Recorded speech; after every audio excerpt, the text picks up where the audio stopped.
Election commission की press conference जिसमें तारीखों का ऐलान कर दिया गया है। मध्य प्रदेश में 17 नवंबर को वोटिंग होगी और राजस्थान में 23 नवंबर को वोटिंग होगी और जो रिजल्ट है पांचों राज्यों के वो 3 दिसंबर को सामने आएंगे।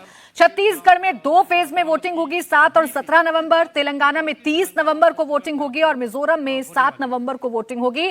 तो तारीखों का ऐलान कर दिया गया है, यानी विधानसभा चुनाव जो कि 5 राज्यों में होने जा रहे हैं, जिसे 2024 का सेमीफाइनल माना जा रहा है, उसमें तारीखों का ऐलान हो चुका है। यानी चुनावी बिगुल अब बज चुका है। अब तमाम राजनीतिक दल अपनी अपनी तैयारियों में जो पहले से जुटे हुए हैं, उन तैयारियों को और भी ज्यादा धार दी जाएगी। चुनाव प्रचार में जुटे हुए तमाम जो राजनीतिक दल हैं वो आपको नजर आएंगे। फिलहाल मध्य प्रदेश में 17 नवंबर को वोटिंग होगी, छत्तीसगढ़ में 2 फेज 7 और 17 नवंबर को वोटिंग होगी, राजस्थान में 23 नवंबर को वोटिंग होगी, तेलंगाना में 30 नवंबर को वोटिंग होगी और मिजोरम में 7 नवंबर को वोटिंग होगी। और इन पांचों राज्यों के जो रिजल्ट है, यानी जो चुनावी नतीजे हैं, वो 3 दिसंबर को सामने आएंगे। यानी चुनावी तारीखों का ऐलान हो चुका है। इसी के साथ जो आदर्श आचार संहिता है वो भी लागू हो जाएगी। यानी अब जो घोषणाएं की जाती हैं वो घोषणाएं अब राजनीतिक दल नहीं करेंगे।